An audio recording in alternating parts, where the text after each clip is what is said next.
Hey, all right, starting a new unit here. We're taking a look at the outside of the cell today. And so new unit number 5. And again, this is the cell surface. We're taking a look at all the stuff on the outside of the cell. Look at the plant cell walls a little bit, look at the cell membranes.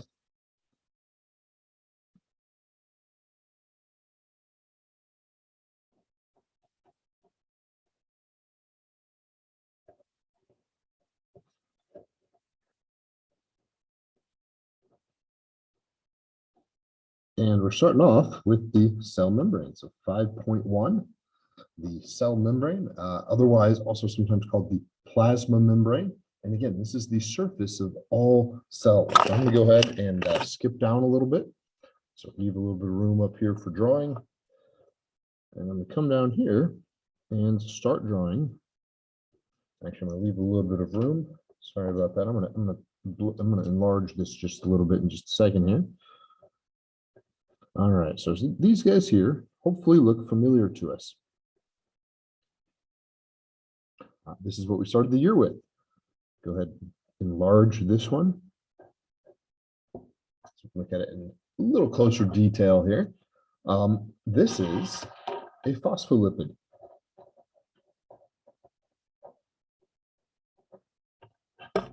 And again, what makes phospholipids unique is that they have two tails, which are what we call hydrophobic. And remember, that's fearing water. So these tails don't like water at all. These are fatty acid.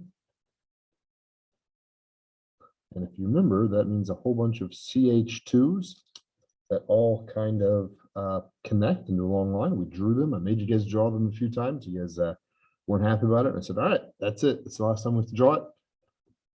But now you just have to know that these like lollipop-like tails are fatty acid tails. The head, on the other hand,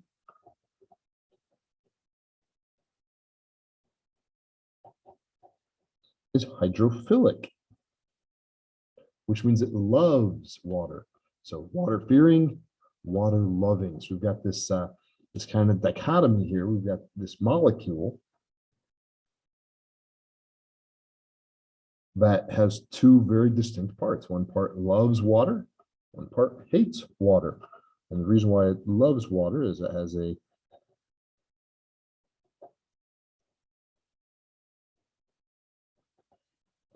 charged phosphate group up top there. So things that are charged tend to like water. And this charged phosphate group is no different. And that's, again, that's what a phospholipid looks like. Again, it's very, very important. We have a water-loving part on top and a water-fearing part on the bottom.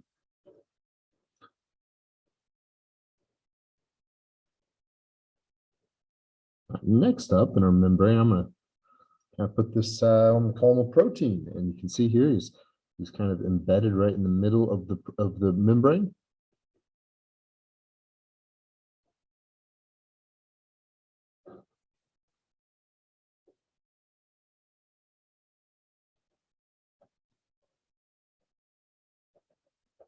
And this is what we call an integral protein. Integral meaning it goes all the way through.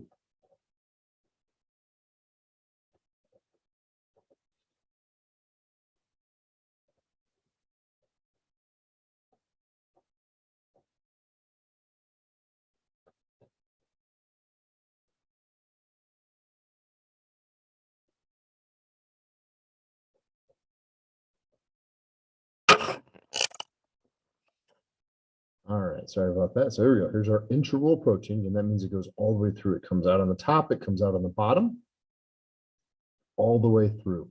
And kind of a gentle reminder here, this is, we're going to call this the outside extracellular fluid, which is mostly water, which should make sense, right? Because we got the water-loving heads facing it. And then down here, we have the cytoplasm, which is the inside of the cell, which is also mostly water, which is why these phospholipids face up towards the water, face down into the water, and then the tails just form this very thin layer in the middle to stay dry. So here's the outside. Back to our integral protein here. It works like a channel, and things can flow or come down through that channel into the cell, or vice versa. If you have junk and you want to get it out of the cell, they can leave the cell up through the channel. So this is kind of like a gate that allows particles, whatever particle you happen to be working with, to travel into or out of the cell.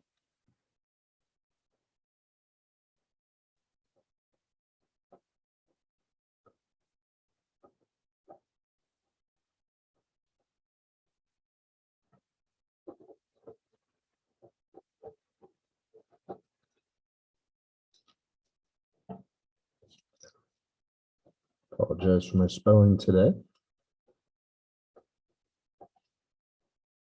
So here we have a peripheral protein.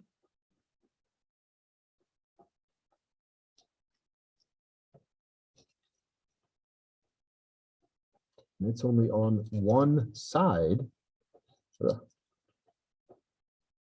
only on one side of the cell membrane. So it doesn't span the entire cell membrane. That's a peripheral protein. So think of your peripheral vision. That's your side-to-side vision. So peripheral is only on one side.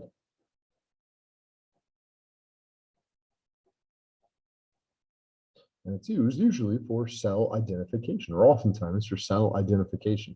How do these cells identify each other? How do they communicate with each other? How do they send signals? A lot of times it's these peripheral proteins.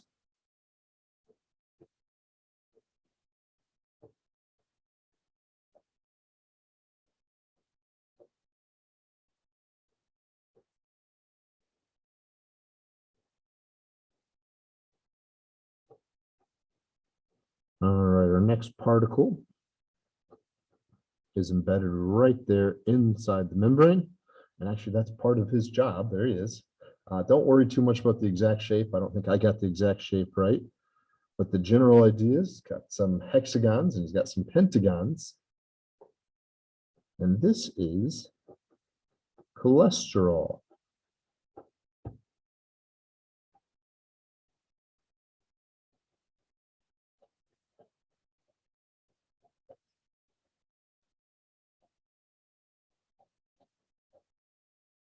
And he kind of floats around.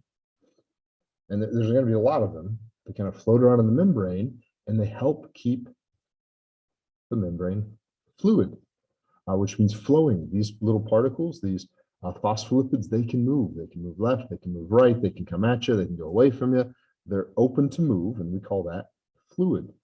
They can kind of flow around. These proteins also can move. And a big part of keeping them fluid or keeping them moving is cholesterol. He sits in there and makes sure that the spacing is right, make sure that the tails don't get tangled. That's what that cholesterol does in the membrane.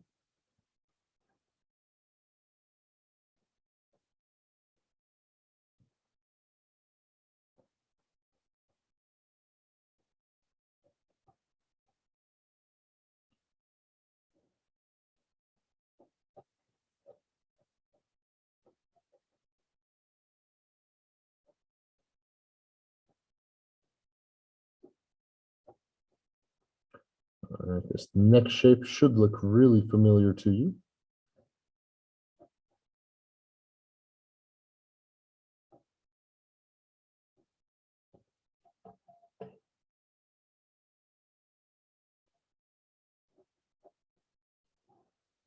So if it looks like a carbohydrate, there's that chain of hexagons. So we should be familiar from our last chapter with carbohydrates. This one particular is a glycoprotein. So it's these glyco. So we got this long chain of glucose, glyco, connected to a peripheral protein. So a glycoprotein connected to the protein.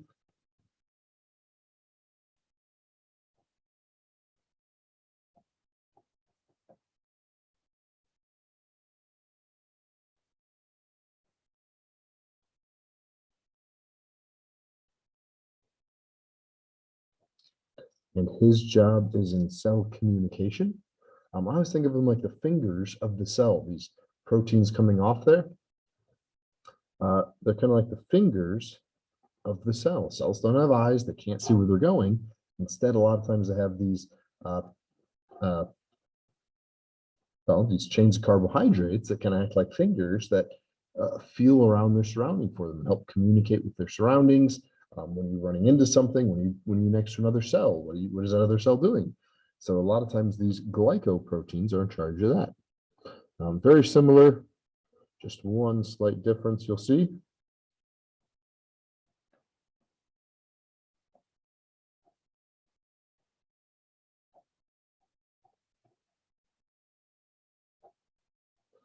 Pretty much the same exact thing, except for this one is attached to lipids. We call this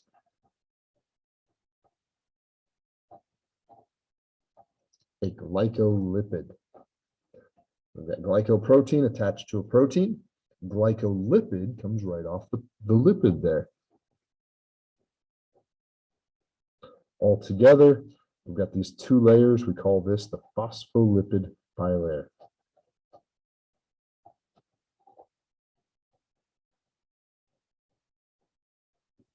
So bi meaning two layers of phospholipids. And again, this is what makes all cells. Without this, there is no cells. There are no life. Got this, again, this just very simple chemical reaction where we want the heads of the phospholipids to interact with water and the tails to stay dry in the middle. And again, that's a really simple chemical reaction. You can pour oil in water and see that happen as well. And that's what allows us to have cells. It's the cell boundary right here.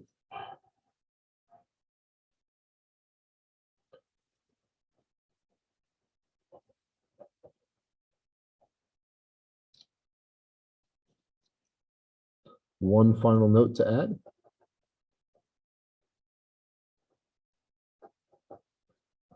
We sometimes refer to this as the fluid mosaic, our cell membrane. Fluid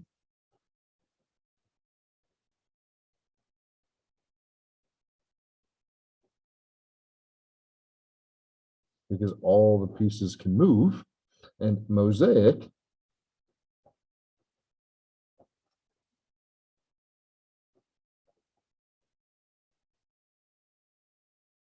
because there's lots of pieces.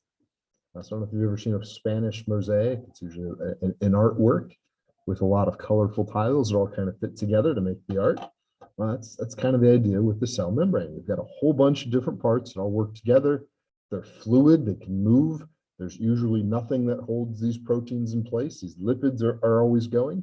So these proteins can travel, kind of like ships on the ocean. The whole system is a fluid mosaic, lots of pieces that are all moving around.